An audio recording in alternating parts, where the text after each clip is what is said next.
పసుపు కుంకుమలో ఎంత శక్తి ఉందో లాస్ట్ దాకా వీడియో వినండి. పసుపు కుంకుమలో ఒక హారతిలో సర్వశక్తి ఉంది. ఆ శక్తి ఏ విధంగా వస్తుందో నేను చెప్తా ఈ వీడియోలో, క్లియర్గా వినండి. చాలామంది డస్ట్బిన్లకి అక్కడ ఒక రాయో రోకలో ఏదో ఒకటి పెట్టేసి బొట్లు పెట్టేసి అక్కడ ₹2 డబ్బులు వేస్తున్నారు. హైందవులంతా పోయే దారిలో డబ్బులు వేసి మొక్కుతున్నారడ. నిజం, మొక్కొచ్చు, ఏం ఇబ్బంది లేదు. వాళ్ళు మూర్ఖులు.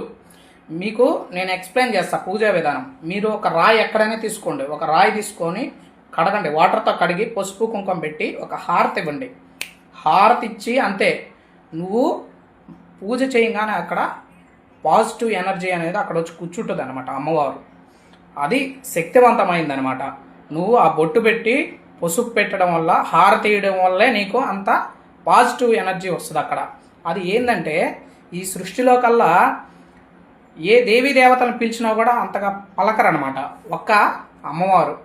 అక్కడ నువ్వు బొట్టు పెట్టి తల్లి అని పిలు, కాళికా అను, కాళీమాత కాళీమాత అను, ఇమీడియట్లీ వచ్చి అమ్మవారు అక్కడ కూర్చుంటుంది. నీకు భయంగా ఉంది, ఎక్కడైనా చీకట్లో పోతానో అక్కడ అదేవిధంగా చేసావనుకో, కాళికాదేవి కాళికాదేవి అన్నావనుకో, అమ్మవారు పిలిస్తే పలికేది ఎవరైనా ఉన్నారంటే ఈ సృష్టిలో కాళికాదేవి ఒక్కటే అనమాట.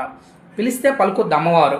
అట్లా ఈ మూర్ఖులు ఎక్కడ పడితే అక్కడ ఈ బొట్లు పెట్టేసి నవ్వుకుంటూ వీడియోలు పెడుతున్నారు. ఏం పర్లేదండి, పూజించడం చాలా గొప్ప విషయం అనమాట. అక్కడ పాజిటివ్ ఎనర్జీ అనేది వస్తుంది. మీకు కావాలంటే నేను నిరూపిస్తా. ఈ పిచ్చి వాళ్ళందరికీ తెలియదు కదా, వీళ్ళ జీవితం అంతా ఉదయం లేచి మాంసం, వ్యభిచారం, మద్యం, జోదాలతోనే వీళ్ళ జీవితాలు గడుస్తుంటాయి. వీళ్ళకి ఏంటంటే ఏదో ఒకటి కంటెంట్ కావాలి కాబట్టి దాన్ని చేస్తుంటారు, హైందవ ధర్మం మీద విషం చల్లడానికి.